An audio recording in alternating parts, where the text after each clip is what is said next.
जय हिंद मेरे प्यारे साथियों। जैसा कि आप जानते हैं, आज के सेशन में हम बस यही चर्चा करने वाले हैं कि 2025 तो YouTube पे शिक्षक भर्ती आते आते रह गया, मतलब नहीं आया। अब 2026 में क्या उम्मीद है? तो देखिए, सीधी सी बात है, ये कभी YouTube से भर्ती न आई है न आएगी। भर्ती तो आएगी सरकार और आयोग की वजह से ही। तो चलिए, आप सभी का स्वागत करते हैं और आज इसी विषय में हम बात करेंगे टीचिंग गुरु बाय MD क्लासेज के YouTube प्लेटफॉर्म पर। मैं हूं अभिषेक और आज चलिए चर्चा करते। देखिए, भर्ती आने के पीछे की कहानी क्या होती है। सबसे बड़ी चीज होती है कि मन, आप भर्ती देना चाहते हैं, आप उसको किस तरह। देखिए, सारी सरकारें ये चाहती है कि हम भर्ती को चुनाव के समय, चुनाव के पहले, यानी हमारा आपका कैरियर जो है चुनाव को लेकर बना दिया जाता है। ये सबसे बड़ा एक इशू है। ठीक है, तो दिसंबर में अध्यक्ष के चयन की उम्मीद, नए साल में आएंगी शिक्षक भर्तियां। ऐसे न्यूज आप डेली देखते हैं, डेली पढ़ते हैं और शायद कहते हैं ना कि कुछ हिम्मत बढ़ाते हैं, फिर बाकी सब वैसा ही रह जाता है। तो चलिए, आज इस संदर्भ में हम चर्चा करेंगे पूरी कहानी, क्या क्या हो रहा है, क्या नहीं हो रहा है। ये न्यूज में एक खबर आई और ये खबर बस इतनी सी थी कि भैया कि उत्तर प्रदेश में शिक्षा चयन आयोग के अध्यक्ष 10 दिसंबर तक आवेदन है। एडेड विद्यालय महाविद्यालय में 24,000 से ज्यादा पद रिक्त है। तो जाहिर सी बात है कि पद रिक्त तो है, तो ये कहा जा रहा है कि भैया 2018 के बाद से, सोचिए 18-19 के बाद से कोई भर्ती पीआरटी में नहीं आई है। जूनियर एडेड में भी 2021 की भर्ती पेंडिंग पड़ी है। बाकी टीजीटी पीजीटी की वैकेंसी अलग अलग, आप जानते हैं कि डिपार्टमेंट है, कहीं राजकीय विद्यालयों में भर्ती आती है, कभी जीआईसी, एलटी ग्रेड जीआईसी, अलग अलग नामों से आपने वैकेंसी सुनी होगी, कभी टीजीटी पीजीटी के नाम से सुनी होगी। तो ये सारी वैकेंसी आती रहती है। तो यूपी में टीजीटी पीजीटी की वैकेंसी तो 3 साल पे दिख जाती है, लेकिन ये प्राइमरी और जूनियर का जो बुरा हाल है ना, इसका कुछ कहा नहीं जा सकता। तो वही यहाँ पर कह रहा है कि नए साल में आएंगी शिक्षक भर्ती। ये भी एक मजाक ही है। आएगी जब अध्यक्ष मिलने में इतनी मुश्किल है, अध्यक्ष न भी मिले। 2021 का सोचिए एग्जाम 2025 में होगा, कार्यवाहक अध्यक्ष बन चुके हैं, वो भी करा सकते हैं। ऐसा तो है नहीं कि वो उस कमेटी के हिस्सा नहीं है। जब कोई अध्यक्ष नहीं मिला, केवल एग्जाम टाला जा रहा है, केवल एग्जाम टाला जा रहा है। आप देखिए, टीजीटी का एग्जाम टाला गया, 5 बार टला, ऐसे पीजीटी का एग्जाम टला।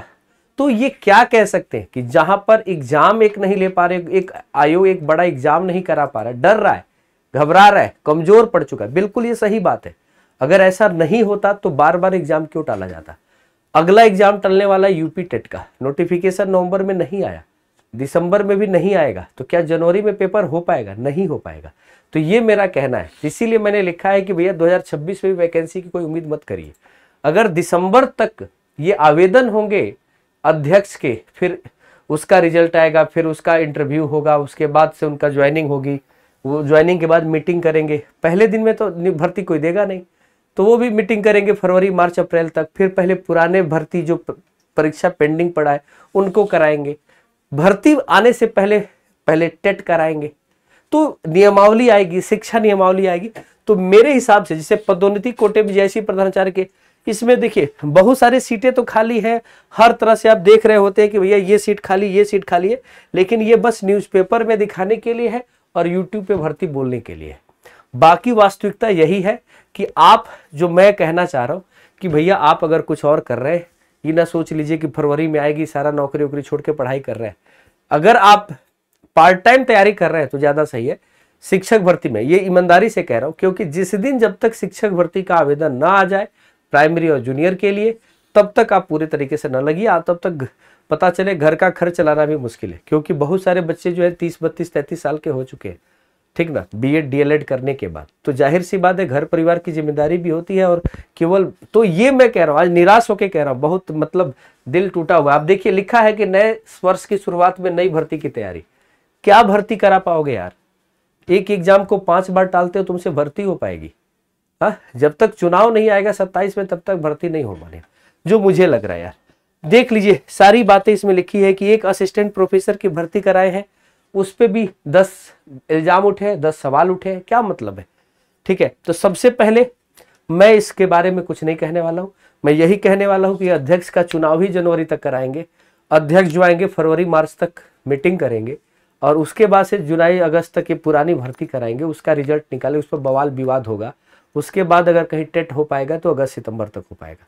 आप क्या कहते हो कमेंट सेक्शन में बताना। आज दिल बहुत भारी है ये सारी चीजें देखते हुए, क्योंकि लग रहा था कि नवंबर में यार हो जाएगा, नवंबर में अध्यक्ष का चुनाव हो जाएगा, यूपी टेट तो होगा ही होगा, ठीक ना। ये मतलब पूरी तरह से तोड़ के रख देते हैं यार। मतलब ये क्या हो रखा है कि एक ऐसा मतलब अधिकारी काबिल नहीं है कि आप एक एग्जाम करा पाए। हाँ, क्या मतलब किस लिए इतने लोगों को सैलरी दे रहे हो, किस लिए ये सारी चीजें कर, पूरा डिपार्टमेंट वो क्या कर रहा होगा, बेसिक शिक्षा मंत्रालय जो भी एक तरह से देखा जाए जो स्कूल चल रहे हैं उसका सैलरी दे देना, उसमें क्या चीजें चल रही है, बस एक यही कि भैया क्या नया सिलेबस है, वो सारी चीजें तो मॉनिटरिंग हो रही है, लेकिन फ्यूचर में क्या, भविष्य में क्या। तो ये 6 सालों से जब भविष्य ऐसे ही अधर पड़ा हुआ है, तो जब आपके डिपार्टमेंट में कोई फ्यूचर नहीं है, जब आपके डिपार्टमेंट में कोई युवा सोच नहीं सकता है, यानी आप सोचिए एक बार भर्ती हो गई फिर छोड़ दिए, तो कोई ऐसा सिस्टम तो बनना चाहिए ना जिस सिस्टम में एक कैलेंडर के माध्यम से भर्ती हो। मुझे नहीं चाहिए 80,000 90,000, 15,000 20,000 भी हर साल चाहिए तो बहुत है। एक बार में सारा भर्ती जोड़ लोगे, 15 90,000 भर्ती दे दोगे, 60,000 40,000 भर्ती करोगे, बाकी सीट खाली रह गई। यही तो होता है यार, अभी तक यही तो होता है। बड़ा दिल भारी है, इसीलिए मैं कह रहा हूँ। आप लोग के क्या विचार है कमेंट सेक्शन में लिख सकते हैं, ठीक ना। क्या होगा इसके बारे में मुझे कुछ समझ में नहीं आ रहा है। टीजीटी की वैकेंसी एग्जाम कैंसिल होने के बाद मुझे यूपी टेट भी कैंसिल होता हुआ दिख रहा है। जैसा होगा कमेंट सेक्शन में बताना। चलिए फिर मिलेंगे, जय हिंद आप सभी से, ठीक ना। थैंक यू सो मच, मस्त रहिए, जबरदस्त रहिए, जिंदाबाद रहिए।